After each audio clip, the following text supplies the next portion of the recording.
Guys என்னென்ன quantum குவாண்டம்னா என்னன்னு தெரியுமா? ஆனல் மதன ஏன் சொல்லுவார்? ஆனல்னு ஒருத்தர் இருக்கான். அவங்ககிட்ட கேபி வந்து இப்போ ஜாயின் பண்ணியிருக்கிறான். அட்வைசர் கிட்ட ஜாயின் இருக்கிறேன். அட்வைசராக ஜாயின் பண்ணியிருக்கேன். அதனால் வந்து கேபி வந்து ரிசர்ச் பண்ண போகிறான் குவாண்டம்னா என்னன்னு தெரியும் கைஸ்?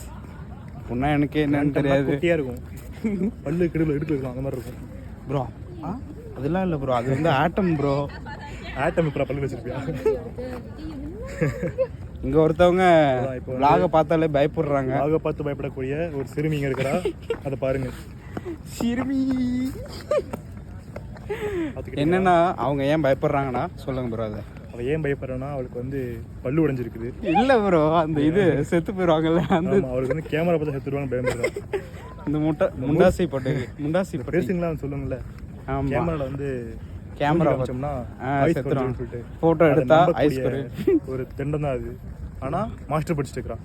மாஸ்டர்ஸ் அதுவும் தைவானில் படிச்சுட்டு இருக்காங்க. தைவான் ஒரு பெரிய மாநகரத்தில் படிச்சுட்டு இருக்கிறான். தைவான் என்னும் மாநகரத்திலே கிருத்திகா என்னும் பெயரை நீங்களும் குவாண்டம் படிக்கணுமா? இன்றைய அணுகுவீர் உங்கள் கேபி குமார். கேபி இல்லை, நீங்கள் யுவான்சி வாங்க. யுவான்சி வாங்க.